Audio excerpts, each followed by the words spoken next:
एक तीर्थ यात्रा हुई और उस तीर्थ यात्रा में एक वयोवृद्ध की सेवा एक युवा करता था।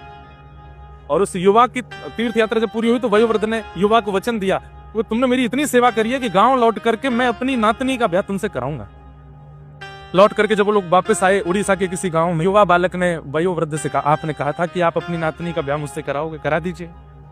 हाँ, मैं घर पे बात करूँ। घर पे जैसी बात की तो घर के सदस्यों ने सबने उस व्यक्ति को, अरे वो तो कुछ कमाता नहीं, वो तो ऐसे ही पड़ा देता है, उससे अपनी बेटी का ब्याह करेंगे, ये करेंगे, वो सबने मना कर दिया। तो बेचारे वृद्ध जो थे वो संकोच में आ गए, अब मैं क्या करूं, मैं तो उसको वचन दे चुका हूं।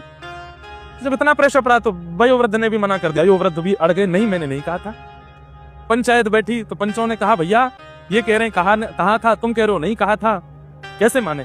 कोई तीसरा था जो गवाही देगा कि इन्होंने कहा था? तो उस बालक ने बोला, हाँ, व्रज वृंदावन में गोपाल जी का मंदिर था, गोपाल जी के सामने बैठ के इन्होंने मुझसे कही, गोपाल जी ने सुना है। सुन करके सारे गांव के लोग हंसने लगे, बोलते गोपाल जी का सुनना तो ना सुनने के बराबर है। लेकिन पता नहीं उस युवा के चित्त में कैसा विश्वास, गोपाल जी ने सुना है। पंचों ने भी हंस करके कह दिया, अच्छा तो ठीक है, तो जाओ गोपाल जी को बुला लो, वो आके अगर कह देंगे कि इन्होंने नातनी के ब्याह का कहा था तो हम तुम्हारा ब्याह करा दें। बालक बोला, मैं आज ही निकल रहा हूँ वृंदावन।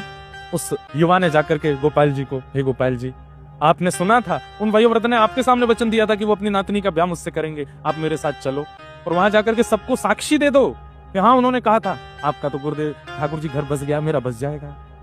रात में पुजारी जी मंदिर बंद करने लगे तो गेट के आगे अड़ गया, बोले बंद मत करो, मेरी बात चल रही है इनसे। पुजारी जी ने धक्का उक्का दे के मंदिर बंद कर दिया, रोने लगा, रोते रोते बोले मैं खाऊंगा नहीं, पीऊंगा नहीं, प्राण त्याग दूंगा यहाँ पे। गोपाल जी, सबकी लाज रखी आपने, मेरी भी रख लो। आधी रात का समय हो गया, रो रहा था, बिलख रहा था, कुछ खा पी नहीं रहा था, तो बंद मंदिर के भीतर से गोपाल जी बोल पड़े, ए पागल क्यों रोता है, कुछ खा पी ले, कहीं चला जा। बोले आप ही बोल रहे हैं ना अंदर से? बोले हाँ मैं ही बोल रहा हूँ, मैं तुझसे ये कह रहा हूँ कि भाई मैं कहीं आता जाता नहीं हूँ।